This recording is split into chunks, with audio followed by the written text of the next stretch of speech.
Hello, everybody, and welcome. I'm Rex Sykes. I'm the host of Create Your Best Life with Rex. My co host is Danny Walsh. And today we have a really exciting discussion coming up with somebody I really do love and adore. He's a great guy. I consider him a good friend. His name is Jamie Nieto, and he's a two-time Olympian athlete. He's an actor, a writer, and a producer.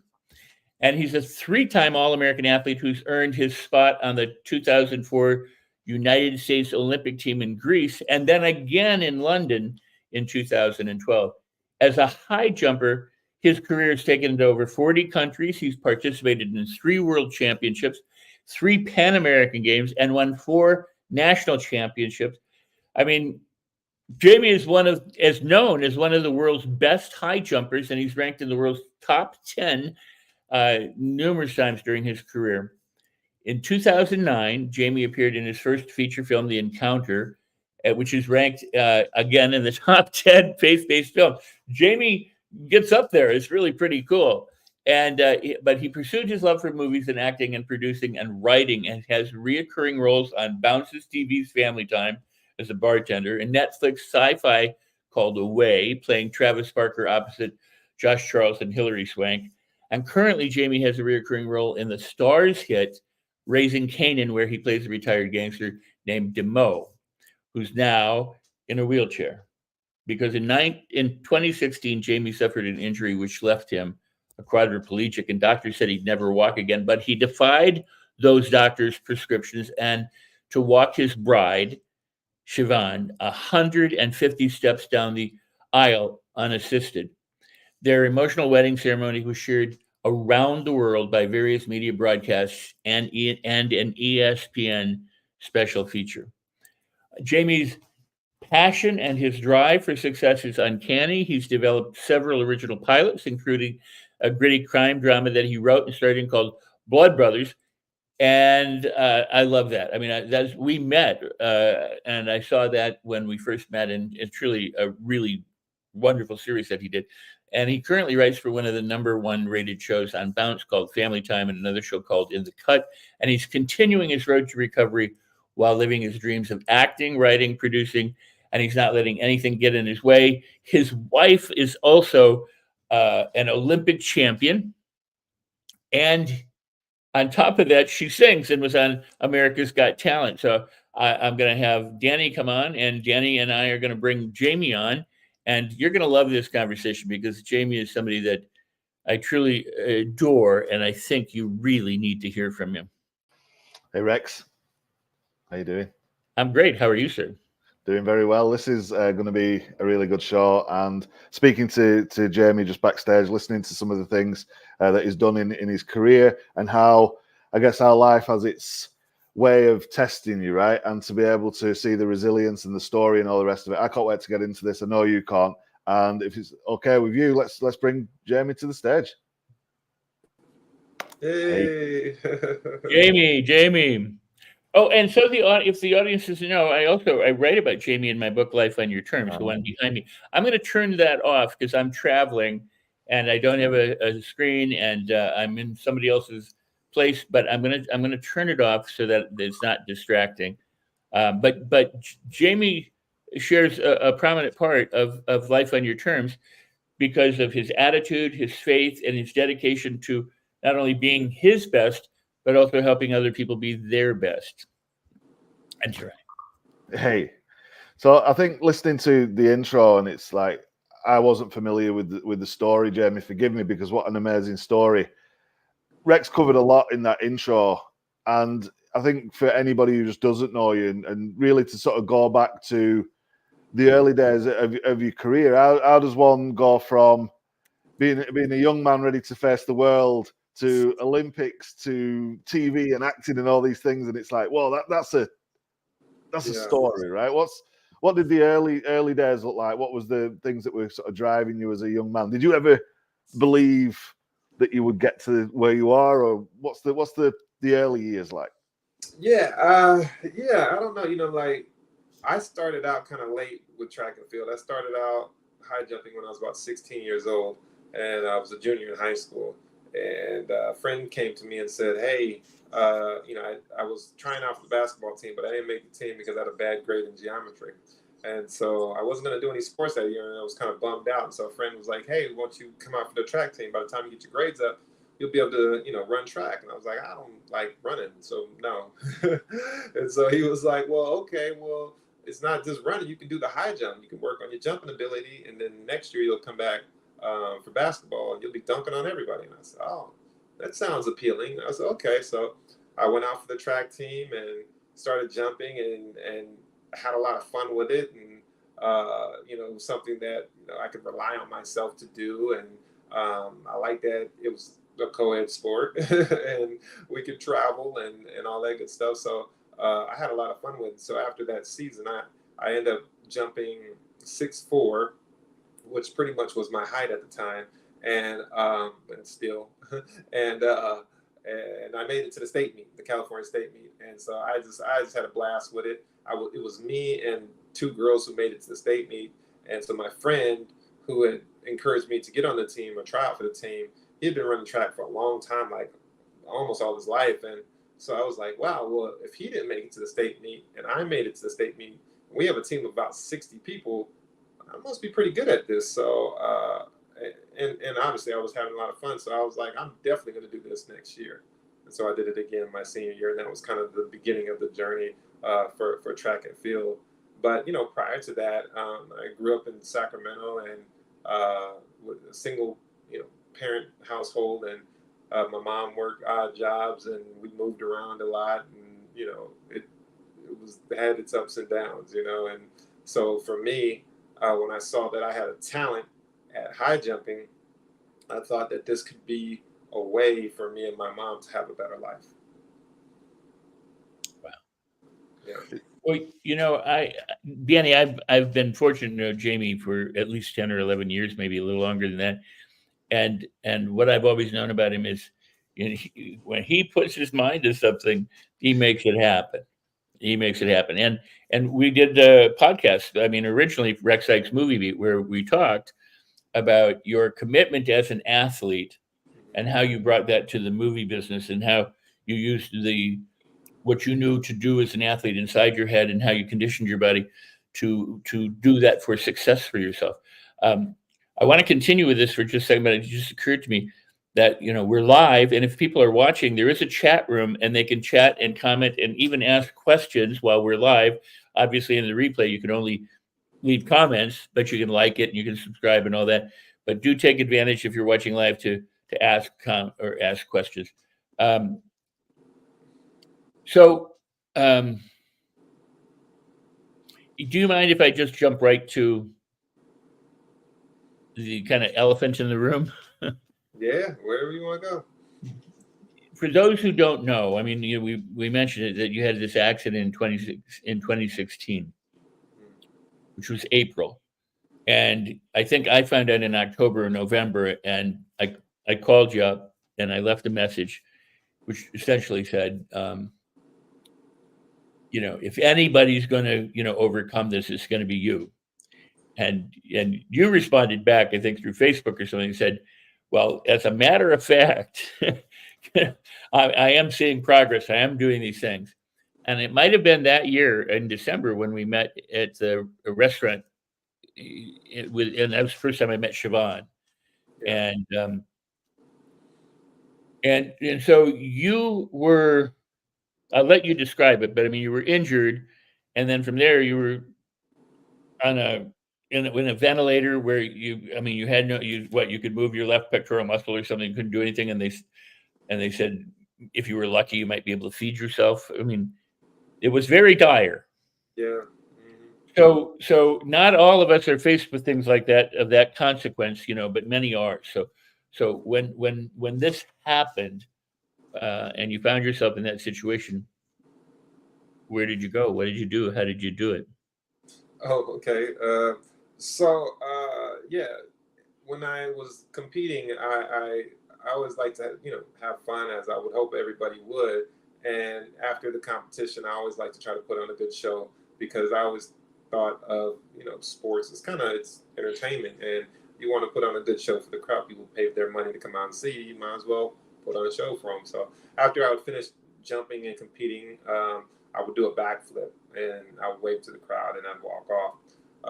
So I retired in 2013, and then I started I moved to LA. I was living in San Diego at the time, but then I started, really kind of pursuing my acting, writing, and producing. But while I was doing that, I was also coaching on the side.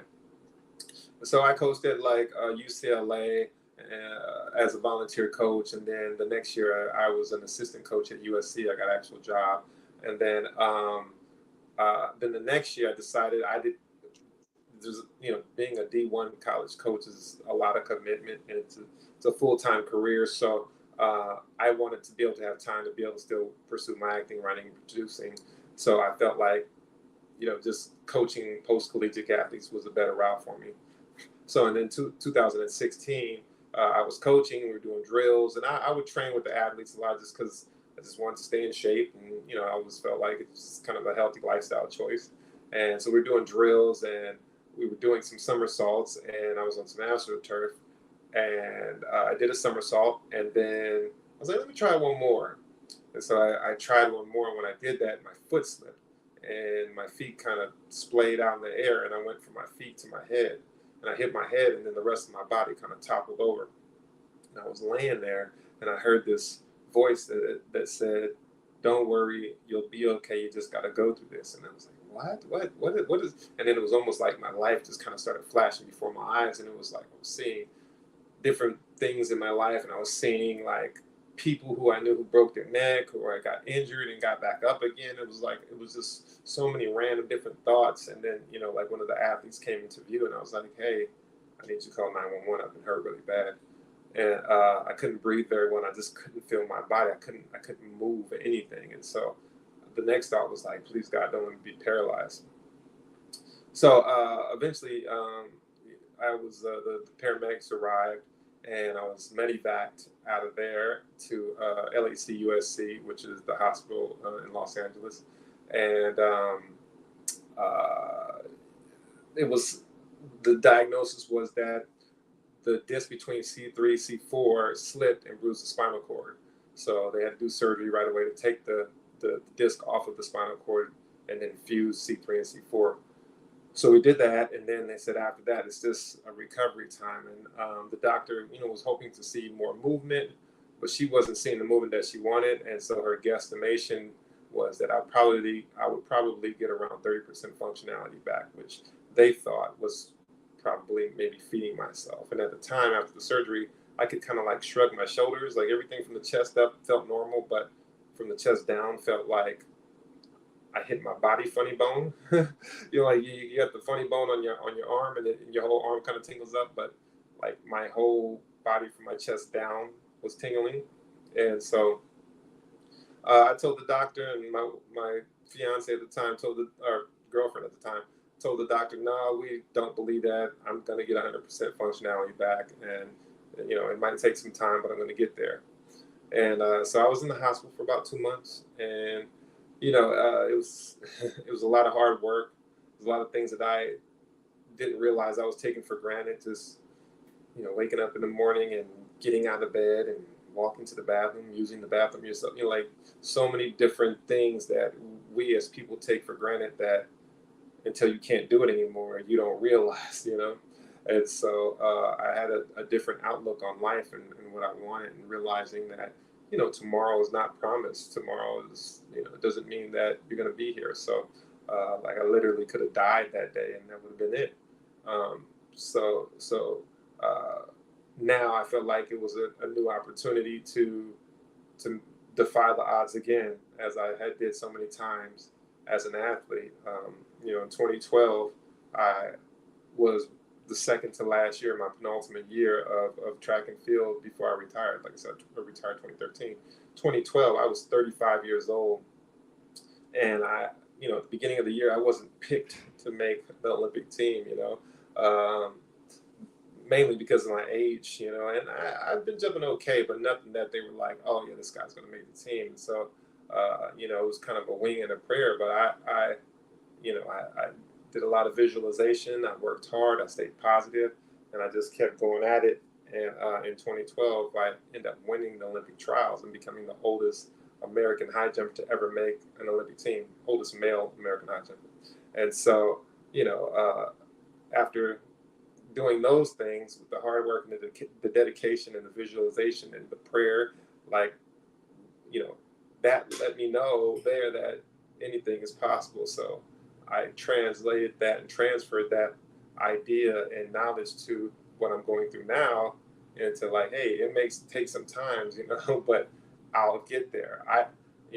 The Olympics didn't make me. I made the Olympic team. I was Olympian in my mind before I ever made that Olympic team. So it's I got to see myself walking, running again before I ever am able to walk and run again, and I'm getting there slowly but surely, being Olympian didn't come overnight. It took time. So.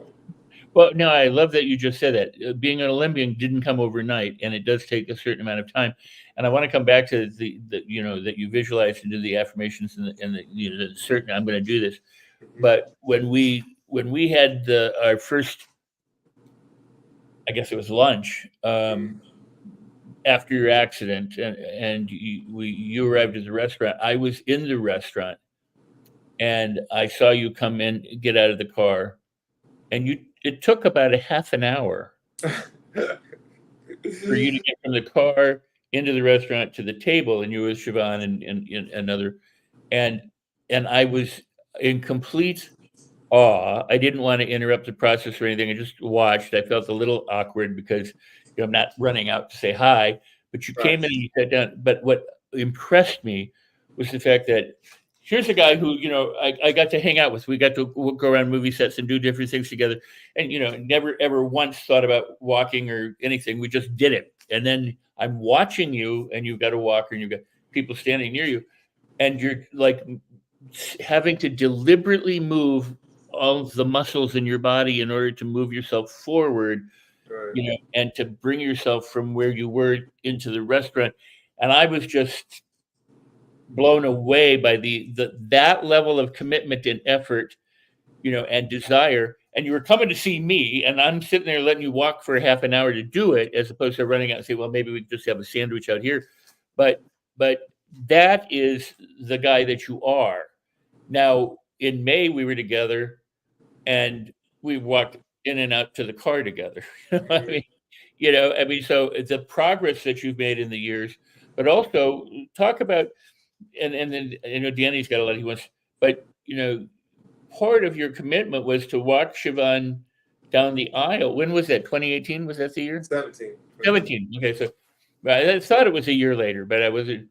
And and to do that unassisted, and for those people who don't know what all that entails and what that means, but that purpose that you had to do that, and then they televised it. But you succeeding in that. Yeah. I don't want to give people a false sense. I'm still working to get back to fully walking. Normally, I walk with forearm crutches now, and I can walk a little bit without anything as well, as long as it's a controlled environment. I still have issues with anxiety and wanting and making sure I don't fall and things like that, which I think is all totally natural. But I had a goal after I got out. Like I said, I was taking things for granted, even taking people for granted, and I had planned to marry Siobhan that year. She was also training for the 2016 Olympics, and I was going to propose after that. I didn't want her to have to think about anything while she was preparing. And then when I got injured before the Olympics, it was like, why? What am I waiting for? Why am I wasting time? She's a beautiful person. She's standing right here by you at maybe the lowest time in your life. And then, one day while I was in the hospital, she said, yeah, I decided I'm just going to retire and I'm going to give it up. And I was like, no. I was like sad, like, no, I don't want to be the reason why you stop competing. I don't want to be the reason why you now retire and you can't go find and chase your dream, And so, I proposed to her that day. I said, hey, if you're ready, I'm ready. We can get married right now. And she said, no, let's get you out of the hospital first and get you back on your feet. And so I said, okay. And so then, later that year, I think it was, I got out of the hospital, and I went in April, and then I got out, I think, in July. And then October, November is when we decided to go start looking for rings and stuff like that.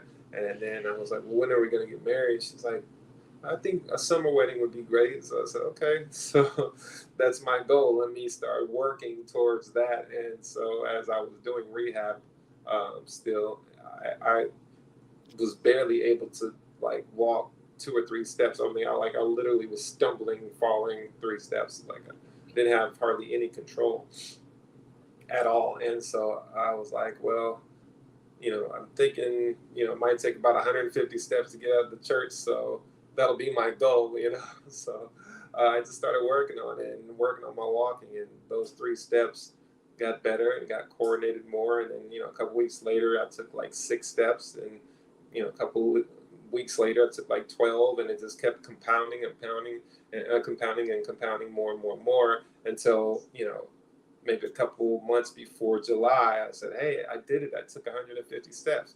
She was like, oh, okay, great. Now do 200. So I was like, okay.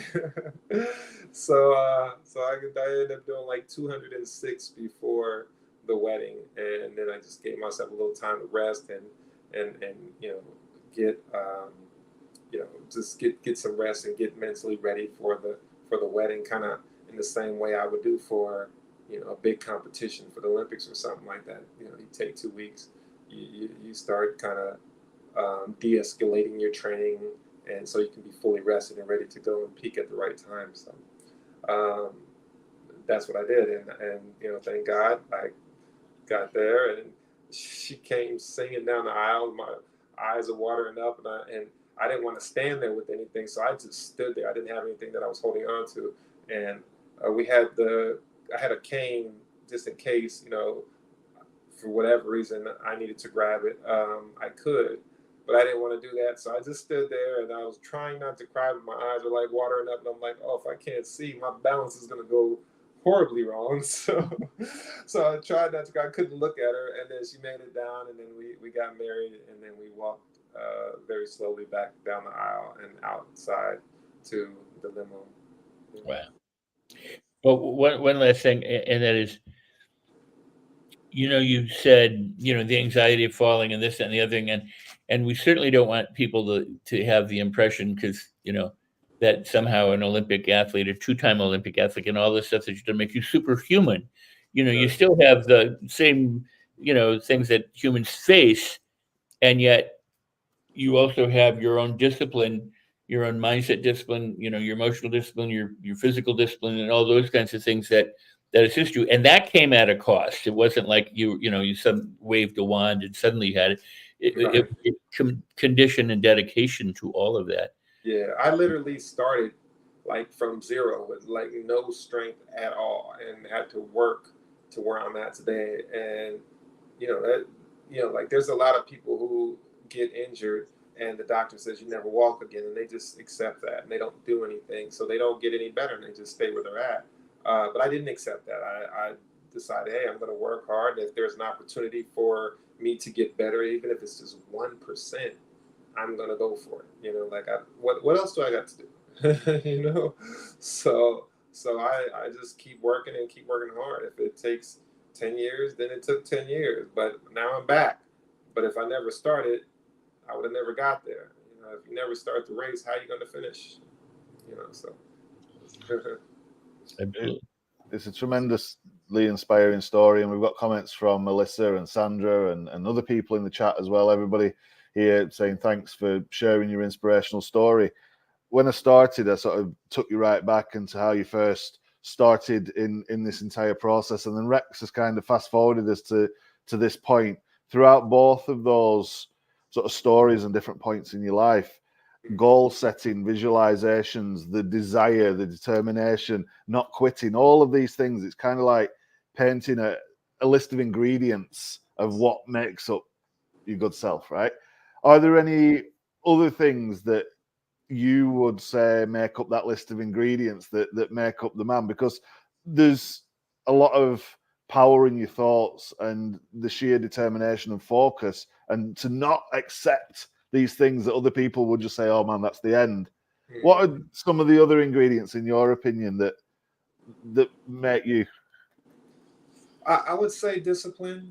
Definitely discipline, prayer and faith. Resilience. I think those are some of the things that help me to get back to where I'm at today, and just never having a never give up attitude. Those things. I think those things help me out a lot. I truly believe that. Like I said, people who've been injured, if they just tried more, I'll tell you a story. When I was in the hospital, they had these people who had been injured prior to being in the hospital. Some been injured for years, and one guy I met, he had been injured for 10 plus years. And these people are called peer mentors. You guys still there? Yes. Okay. So these people are called peer mentors. They're kind of there to help you. You can talk to them. They're there to help you adjust to new life in a wheelchair and stuff like that. Things that they've went through, and give their testimonials and stuff like that. So this one guy who I met, he was a really nice guy. He would see me often in the rehab facility, and I was trying to walk again. It was like every time I was going to the rehab room in the hospital, the doctor or the physical therapist would ask me, what do you want to work on today? And so every day it was like walking. I want to work on walking. I want to work on walking. Like I was like, it's not going to change. Let's work on the walking. So they would put me in this big machine. It was called a light gate. It looked like a big bouncer for a toddler or a baby, not a toddler, but a baby, and it had straps that kind of went up on the side and a big harness that kind of went around my body. So as I tried to walk, if I had stumbled or fell, it would catch me. So, and then I had two physical therapists on each side, and they would help my feet to move or legs to move forward. So this one particular day, after doing this, I don't know how many times, how many weeks in a row in the hospital, and not getting any movement or barely anything to move. My right leg started moving a little bit, but the left leg was just really, really stubborn and wasn't moving anywhere. And so this one particular day, I really wasn't in the mind frame that I was going to do anything. I was pretty upset. I got a UTI. I just felt like things were. I just wasn't happy. I was very upset about my progress. And so when I went in, the doctor was like, "Hey, what do you want to do today?" I said, "Walking." It was like walking, but I really didn't want to. So they put me in the light gate, and I'm standing there, and the peer mentor is there, and he's watching. And they're like, "Okay, Jamie, whenever you're ready." So I move my right foot. I try to move my left foot. Nothing's happening. I'm fighting with everything I got to push my left foot forward. Nothing's happening. And then so the doctor, one of the physical therapists, pushes it forward. So I move my right foot forward again, and I'm trying so hard to it's like I got tree trunks for legs. I'm trying with all my might to move my left leg, and it's not moving. And so the physical therapist moves my left foot forward. And at this point in time, I'm starting to get angry and upset. And I'm like, I've been here this long, and I can't even move both my legs. And I'm starting to get very, very disturbed and angry and enraged. And so in my mind, I always thought, and I've always read and learned, that I am is the most powerful statement that you could ever make.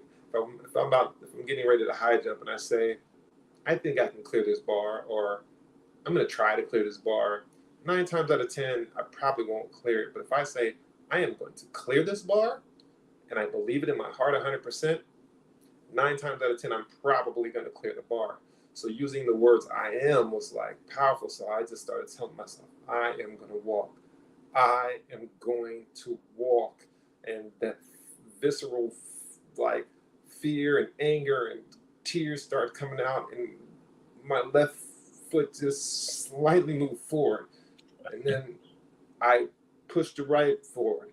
And then I'm fighting. I am going to walk. And then I push the left foot forward, and it's starting to move, and I'm like, I am going to run, and I'm like screaming now, and everybody in the rehab facility is like looking at me like, what is going on here? And I'm yelling, I'm gonna run, and like snot and tears is coming out, and each step is like getting bigger and bigger, and I'm taking more and more steps, and now I'm like out of the physical rehab place, and I'm going down this hallway, which I had been visualizing myself walk down this hallway for weeks now, and I'm just trucking along. I'm going to walk, my feet are just plunk, plunk, plunk, plunk, and the physical therapist on each side of me, like trying to keep up with my legs. I'm going to walk. I'm like, and I get about halfway down the hallway, and the physical therapist says, Jamie, stop.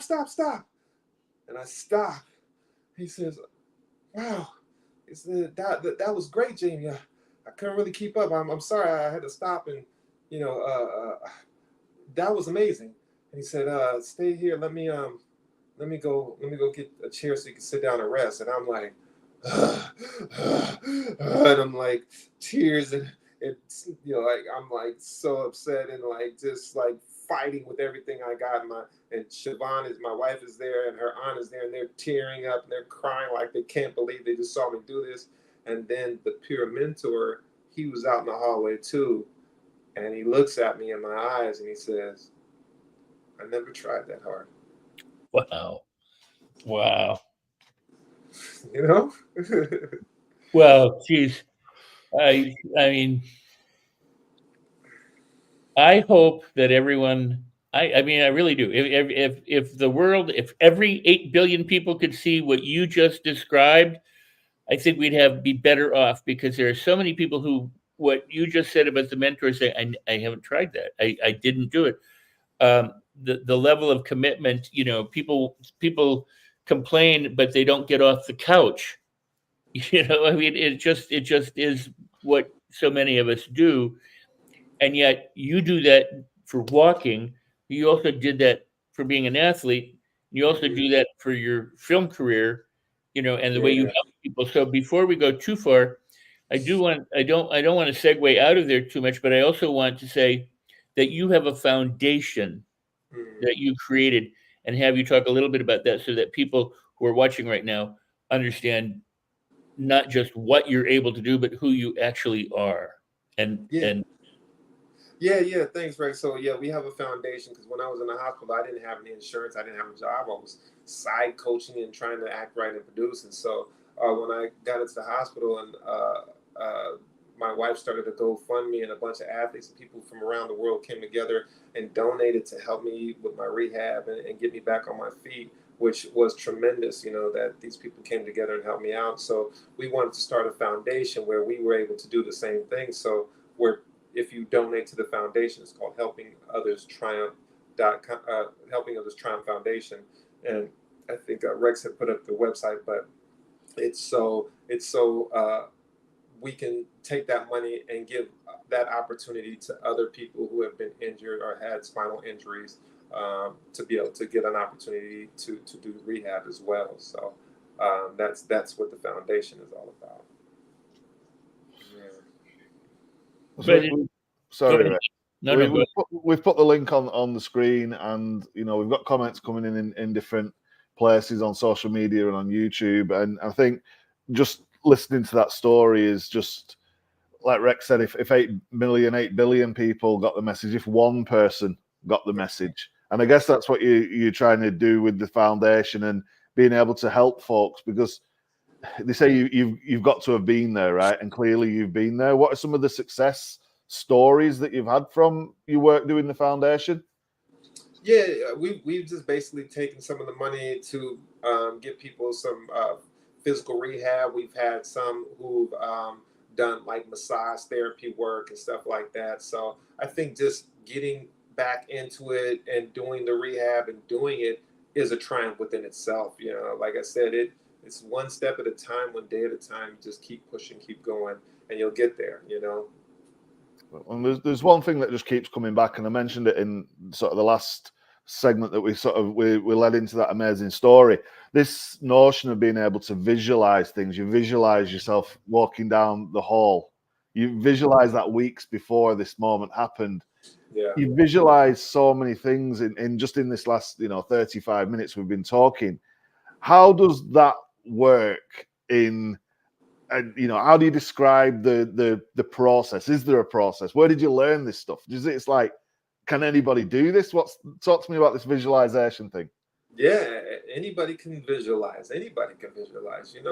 I think it's just a way of retraining your mind. You know what I mean? Like if you tell a kid from when he's a baby till he grows up that he's dumb every day of his life, he's probably gonna think he's dumb. But if you tell him he's smart, more than likely he's gonna think he's smart. So if we can condition our brains like that for children and growing up, why can't we condition our brains like that now? So it's like if you keep telling yourself, I am going to do this, I'm going to do this, you start visualizing, you start seeing yourself, you start reprogramming your mind to think, maybe I can do this, maybe I will do this. And eventually at some point, if you keep telling yourself enough, you will start to believe it, and then it will come to fruition, So so that's kind of the process, there's things that you can do. Like when I was an athlete, every night before I went to sleep for like 10-15 minutes, I would visualize myself going to the Olympic trials, seeing myself jump in rain, wind, heat, whatever, just so I can be prepared for whatever happens that day. And at the end of it, I would always see myself clearing bars and winning the competition, which could be a hard thing to do, because when I first started doing it my last year, I didn't see myself winning. I seen myself on a second or third place podium. And I just thought maybe I'm being realistic, or that's all it's going to take. I just need to be in the top 3. But then I started thinking, what is it going to hurt me to visualize myself on the first place podium? So after about a month of visualizing myself on the second and third place podium, I started visualizing myself on the first place podium. And then fast forward, 12 months later, or not 12, 7 months later, at the Olympic trials, I ended up winning and being on the first place podium. I've been seeing myself do that the whole year, And so, now, after I got injured, it was kind of the same thing. Sometimes I would just go to that hall and I would look down that hall and just kind of visualize myself walking down the hall. And sometimes at night I'd visualize. Sometimes I just watch people walk by and kind of visualize myself walking as they are walking, So it's always kind of in my head that until it doesn't need to be anymore. It's such a powerful notion that, maybe people might feel strange looking at themselves through that eye and seeing themselves, jumping over the bar or walking down the hall or getting the job or whatever it is, right? What could you do to encourage people to trust in themselves and trust in the dreams and be able to not give up and say, I am? It's so powerful what you're sharing. Yeah, why not? What do you got to lose? What else? Like you've been thinking this one way your whole life and nothing has changed, right? Why not try a different thought? It's that easy. It's that hard, but it's that easy. It's like, just change your mind. We can solve hunger and homelessness and all that today, right now, if we all just change our mind and agree to do it. If we all said, we're not going to let anybody else be hungry ever again in the world, everybody would eat, right? But we don't all think that way, You just got to change your mind.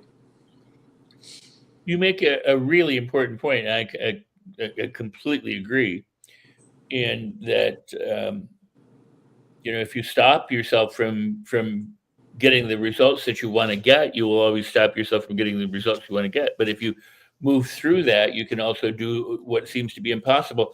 But so let me ask you, because this comes up for some people, they go, well, when I see myself doing what I want, I feel bad. Like, I don't think it's going to happen. I go, this is a fantasy, yes, well, that would be good, but, it's never going to happen. So they have this thing that they want, but when they think about what they want, they don't feel, oh, this is really great. This is me. I'm doing it. They feel like, oh yeah, if only, How do you? I mean, you said, well, I was seeing myself second or third place, and I decided I'm going to be first place. If you did or didn't, what would you say to encourage those people who doubt, who fear, or who worry that they're wasting their time doing this, and that it's not going to come true? That somehow they're setting themselves up for failure. And so instead of feeling committed to it, they pull out of it. Yeah. The thing about it is nobody's gonna know. You don't have to tell anybody. You just tell yourself. So there's no reason to feel any type of way about, or feel bad about, like, and it can be hard. So what you have to do is you have to combat those negative thoughts. If I'm going out again to the high jump apron and I'm thinking, I don't know if I can clear this today, I would then say, you know what? Actually, I feel great. And I will combat it with 10 positive affirmations. I'm going to jump really high today. Actually, this is a great day. Actually, like, I would just keep telling myself that. So now that one negative affirmation or that one negative comment or thought is now being combated with 10 positive thoughts. So it's just a way of retraining your thinking. You can be that. Why not? Because your mom said you can't do it, because your dad said you're not good enough, because your coach said you'll never be this. Who cares what they think? And even if you let them penetrate you, you got to be able to say, look, I can, no matter what. There's people, like, we live to make history. So there's people out there who's never done something that's never been done before, but they've done it. That makes sense. You know what I mean? So what if they're thinking, hey, nobody's ever been to the moon before? Why? Who thinks? What makes me think that I can go to the moon? You know what I mean? Why? Well, maybe I can. Let's try it. Let's see. And again, it's nothing that you need to be telling people. If you feel that way, just start telling yourself. That's where it starts. It starts with yourself, not with telling all these other people. Because you might not believe that, and they might not believe that, but they don't need to know that. It's not until you believe. And I always feel like, actions show way more than words. I don't need to say anything. Just look what I did. Well, let me just follow that up, and then with Danny. So many people overcomplicate stuff. They overthink it. They overworry it. They overwork it. They get tired. They get burned out. Whatever. And what you're really saying is it's really quite simple. Notice that you did something like made a negative statement, and then change it and make the affirmative statements, and then do it multiple times. I mean, it's not rocket science to do that. Mm-hmm. Right, exactly. And anybody can do that. You might not be Olympian, but you can have an Olympic mind frame. You can think like an Olympian. Why not? There's nothing different from my brain, from your brain, from somebody else's brain. Yeah, we have talents in other places, but when it comes to a thought, anybody can have a thought, right? Why not make it a positive thought? Why not make it something that can change your life? So good. And I think folks are like listening to the story so far. We've talked about Olympics and the athletics, and we've talked about this transformation, this journey, the ability to walk. You get to the altar to do the thing. You've got to, all of these things, resilience, the ingredients, everything. And then we've got this other segment, this acting, and there's just this bit. Talk to us a little bit about the acting and the TV, the film, the things that you're working on right now, because this is like, whoa. And all of this is stemming from this positive mindset and this exactly what you're talking about. Talk to us about what's going on in the acting world and the writing and the film and all this cool stuff. Yeah, for sure. So I think it was probably 2017. I was, doing some rehab, and a guy came into the rehab facility that I was working out at, and he's like, "Oh yeah, just booked this commercial." I was like, "Oh, that's cool. He's still like acting, and he's doing it from his wheelchair. So that's awesome." And I was like, "Hey man, what's your agency?" And he said, KMR. And I was like, "Oh, actually, it's ironic. I actually had a meeting with KMR before I got injured. Like literally 2 weeks before I got injured, I had a meeting with him." And he was like, "Yeah, they have a great diversity department, which now has been dispersed, but they've moved on, to say the least." but so I was like, okay, so it kind of got me encouraged. Like, well, I mean, if he could do it, it's something that I always want to do. I don't know. I was always kind of thinking, well, maybe once I get back on my feet, I can start trying to live that dream again. But why did I need to wait that long? If what, we don't know what's going to happen tomorrow. Don't take this time for granted. Go do it now. So I was like, okay. So I went and took the meeting with the agency, and they ended up signing me, and I started, auditioning and kind of getting back into it again, which is a little nerve wracking at first, but then eventually, things started coming together, and then I booked a great role on a TV show called Away with starring Hilary Swank and Josh Charles, and I did 3 episodes of that, and then. Most recently I did a TV show like you talked about in the intro called Raising Kanan in the Power universe, and that was amazing. And I'm also with acting you can't just you can, but if you're just an actor, you're always waiting for somebody to give you a job. So I always want to be proactive, and so when I started taking acting classes way back in 2008. My teacher was always like, hey, make sure you write as well, because Hollywood might not always write a role for you. And so you need to be able to learn how to do things yourself. And so started writing way back then and working on producing and trying to get those things out. And so most recently I just produced, not something that I'm in, it was just more of a production kind of thing that I wanted to do. I produced a barbershop talk show that's going to come out. I just sold the show. It's going to come out on Aspire TV September 4th, so I'm excited about that. We're just getting the marketing and promotion done now, and it's basically barbers in the shop, celebrity barbers, and they're cutting their celebrity clients' hair, and they're doing an interview with them, pretty much like this. And they talk to them about whatever. It's not just hey, well, what's current event and what's this and what's that. So the conversation can go anywhere. So it's a really fun show. We have a lot of fun. And so I'm really excited about that. And then I'm also writing my scripts and stuff like that as well. And trying to think, I'm sorry.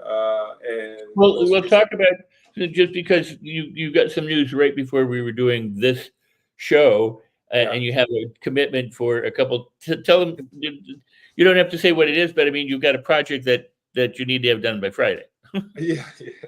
So I've been working with this production company since 2015, and writing with them and doing a little acting with them as well. And then so every year I probably do 2 or 3 projects with them. So this year they did a faith-based family sitcom called Highly Favored, and I wrote a script on there and acted in it as well. So that was fun. And then that was actually last week. So we were doing like 12-hour days on set, which was cool, but it was a lot of work, but it was fun. So, and then they're like, hey, we want to shoot something else real quick. Let's write this other story. And so they're like, hey, how fast can you give me a script? So I'm like working on a deadline right now. So I just kind of took out this time because we had this scheduled weeks in advance. So I was like, let me make sure I do this, and then I can get back onto my writing and stuff. But that right there, I mean, you're keeping a commitment to a time frame and not letting the time frame overwhelm you. You're here, you're present, and when it's done, you'll go back to what you're going to accomplish. And again, Right. that is intentional and deliberate, and it exemplifies who you are. I want to draw a point here too. So typically when shooting a scene, how long does the average scene last? Say 2 minutes, 4 minutes, maybe 30 seconds, sometimes 10 seconds, sometimes maybe it goes on like a master shot for 5 minutes, right? I mean, but a pretty small time, right? And so when you think about it, you spend all this time learning to act. You take all these acting classes and prepare for years and years and years, and you get to the set, and maybe your whole scene is a minute long. Right.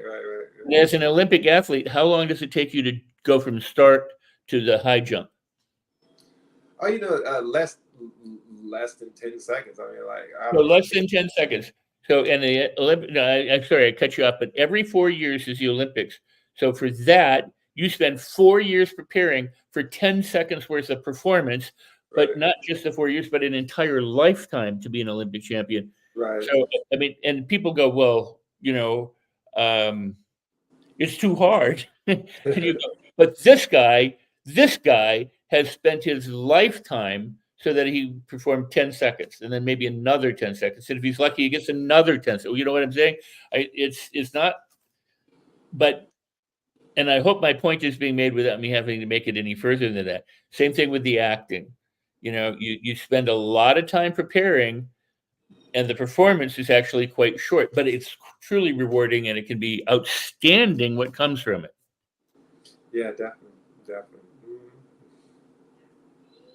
So good. And I think we are coming towards that time, towards the top of the hour. And we always give folks an opportunity on this show to share something that we might not have covered, or that you might want to get out there, something that's coming up, or a different website, or maybe a different part of your story that we might have not touched on. If you've got anything like that, Jamie, that you do want to share, folks would love to hear what's in your mind right now, apart from, man, I need to finish this script. Well, I'm hearing my son crying in the background, so Yeah. sorry about that. I have two babies now, 3 and 1. So being a husband is great, and being a dad is amazing as well. So I have that, and people can always just keep up with me on at my website jamienieto.com, or find me on Instagram, Facebook, X, LinkedIn, all the social media platforms. So, and you can continue to follow my journey there. And you have stuff on YouTube in different places, and Yeah. you got shows, and before we go too far, I asked you about the Roberto Clemente movie, because you starred as Roberto Clemente. Right. Yeah. The Roberto Clemente film was fun. I got to play Roberto Clemente, and when I auditioned for it, the director was like, he found a lot of great actors, but not a lot of great actors that had an athletic background. So it was just when I was holding the bat and stuff, like he had me hold the bat in the audition, and that kind of sealed the deal for him. And so it was a fun experience. I got to learn a lot about Roberto, and I hope people enjoyed the film. So good. I think there's a lot of people inspired by everything we've shared today, and certainly inspired me. There's some folks in our Facebook group that don't show in the main comments. I've got to give a shout out to Erin, to Darlene in there as well, to Christine Rogers is in there. She said mic drop not long ago. I'm not entirely sure which mic drop segment that was, but we've certainly had a few throughout this show, and it's been a pleasure sitting here listening to the story. And when you do hear people who have got things going on in their life, or they're faced with adversity, coming back to this show, this segment, like Rex says, if 8 billion people or one person take a message away from this, there's certainly something in this for everybody. So from me, Jamie, I just wanted to say thank you personally for being here, and I know, Rex, you'll have some other kind words as we approach the top of the hour. Well, Jamie, I appreciate that you are here. You're my friend. I'm a better person because I know you. Oh, thank you. I truly, and I mean, whatever else I may be, I benefit from knowing you, and you're inspiring to me, and I appreciate you, and I appreciate Siobhan, and to see you with your children, and to have been. I didn't go through anything you went through, but I'm just better off because of you. Yeah, thanks, Rex. We all have our challenges, and it's just about how you react to them. Are you going to use that challenge as an opportunity to do and make things better in your life, or you're not? So I just want to encourage everybody to keep God first, keep staying positive, and go after your dreams. Your only limitations are what you believe them to be, right? Absolutely. And I encourage people to go to jamienieto.com and to the athleticsofficial.com/foundation and help you do the good work that you've been doing, because people helped you, and you turned it around, and you're helping other people as a result of that. So if you're watching anywhere in the world at any time, live or replay, whenever, if you can give, check it out, check out Jamie. Check into what he's doing. He's continuing to build his career writing and producing and acting. And thank you for taking the time. Thank you. We'll let you out a couple minutes early so you can take care of the family and get back to writing. Right. Thank you. Thank you, Rex. So thank you, guys. Thanks so much. It's been a pleasure. All right. Bye. Rex, well, So good. And every single week we have a story. This has been one of the most powerful, and I think just listening to, I don't know, we had Jamie on the screen kind of soloed out for that moment, and I didn't see where that was going until it started going, and I guess there's a message in that somewhere, right, for everybody. And if people are just joining us right now, this is definitely one to watch and go back to the beginning. Big thanks to Jamie for joining us on the show and taking the time out of a busy schedule. I know Jamie might be in the green room for a little while in behind the scenes. So if you're still watching, still listening, I appreciate you. Rex, next week, what's coming up? What's the plan? Before we get to next week, I just want to say that, part of what Jamie said is positive inspiration, but he also talked about how he used his own anger and the intensity of his emotions to make himself, move the way he wanted to move. And, he discovered, as he used his own energy and his own intensity, the amazing power that he had within, and then to have the other guy look at him and go, I never ever thought to do that kind of thing. It's just that hard, right? But I mean, I hate to say it, but that's endemic of our world.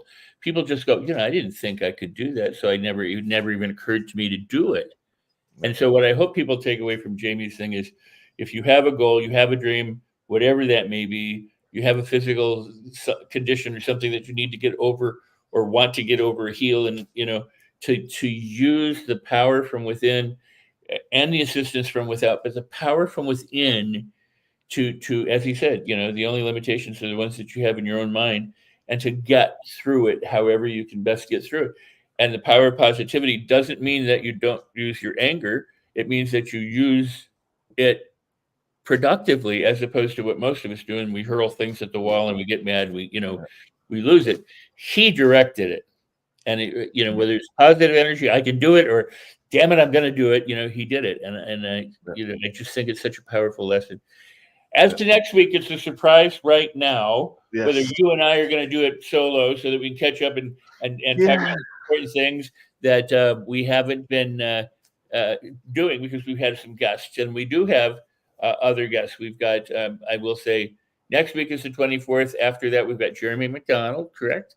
And then some other guests that are into August. But Jeremy McDonald is a great guy. I've known him for a while. And we've done a lot of stuff through the Tribune. He does symposiums. He takes cruises. He explores metaphysics. And so he's on the 31st next week, surprise week, Danny, me, maybe somebody not. But also, the other thing, Danny, is that they can go back, because this is Create Your Best Life with Rex, and they can look like last time we had Satish, we've got Bill Walsh, we've had Eric Swanson, we've had Suzanne Lyons, a film producer. We had Doug Stewart, who wrote Officer and Jill. So we have, great guests. I'm very pleased with the guests that we've had, because they all, in some ways, have either, they're inspirational at the level of personal development or professional development or career aspirations, whatever you might have. Yeah, 100%. And so many good shows, all on YouTube, all available on social media, but also on www.rexsykes.tv. Everything's on there, and we'll keep that updated, what's coming and all the rest of it. There's blogs and there's lots of different other things going on. And you've just finished the book study as well, Rex, right? This the Outwitting the Devil, Napoleon Hill, the book study that you've put together over this last sort of week. We've got the book. And I just wanted to say thank you to folks who joined us on that and took part in that. We've had so much good feedback. There's going to be more to come. And I guess this is some of the stuff we're going to get into on our show next week. But I did want to touch on one thing that I know you do have, which kind of ties into what we've just been discussing with Jamie just now. When it comes to attitude, and I notice you've got the Attitude Doctor under your name and all this stuff. You've been doing this stuff for years, but you do have an amazing product, Rex, that we often mention this and we often share this around.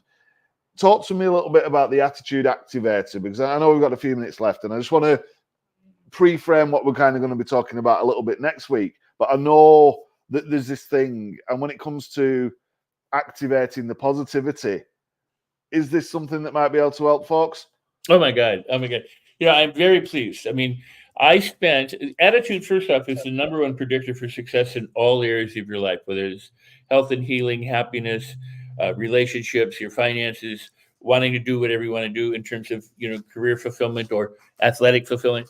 Attitude is the number one predictor, because if your attitude sucks, then everything else behind it pretty much sucks. But if your attitude is powerful and positive and optimistic, it doesn't mean just being pumped up. I mean, that's the thing that people think, oh, it all means rah, rah, rah. No, it doesn't necessarily mean that, but it does mean that when your attitude is right, you're congruent, you're aligned, everything is working as it should be together, as opposed to, combating odds.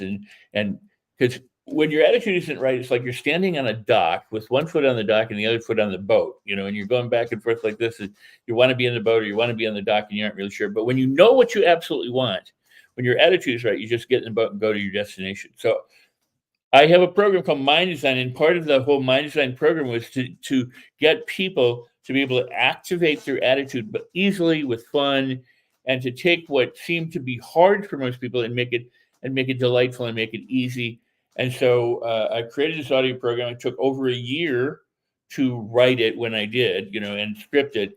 And it has dual voices. It has a number of different, whole brain learning approaches and devices to help you get into the positive state, first off, and to be able to visualize and to be able to affirm and to be able to direct your mind in a positive way.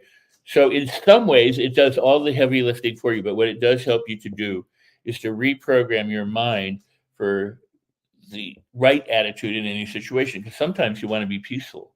Sometimes you want to be playful. Sometimes you want to be powerfully positive. And sometimes you want to be persuasively cute, whatever. So attitude is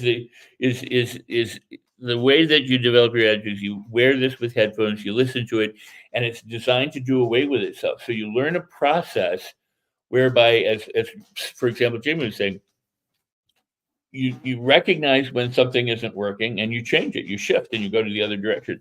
So the Attitude Activator helps you do that. And the website right there, rexsikes.com, if you go just to rexsikes.com and you didn't even put in the rest, you'll scroll down and say Attitude Activator, which is this link. Get the Attitude Activator. I cannot recommend it enough. It's highly recommended by all the people who've ever used it. It's a best-selling tool that you can use to really claim your life and make a huge difference for yourself in how you move forward. And if you want to move forward, get the Attitude Activator. So good. And top of the hour, time flies when you're doing amazing interviews and amazing shows, Rex, right? We are excited about next week. We'll talk more about this stuff. And maybe there's another book study coming. Who knows? You have to join us next week. But we are also going to put the replays out of the previous book study. I've got a bit of technical stuff to do on that, but we will email that out. If you're not on the mailing list, you can go to rexsikes.tv and you can sign up. You find us on social, followers, and all the rest of that stuff. But we will be back next week, and we've got an action-packed show. Well, absolutely. And there are people who did sign up for the VIP. So there are people that will be forthcoming as well. I'm traveling right now, but next week things settle down a little bit. And the book study, I love doing that book study. It's very powerful. It's amazing. So people get access to those videos, and the people who are in the video, it's good stuff. It's really good stuff. So I appreciate you, Danny, and thank you for being here. Thank you. And big thanks to Jamie as well, who knows what's in the wings. For everyone else, we're going to wrap up the show right now. We'll see everybody next week. Can't wait. Rex, pleasure as always. Everyone else, we'll see you very soon. Celebrate everything.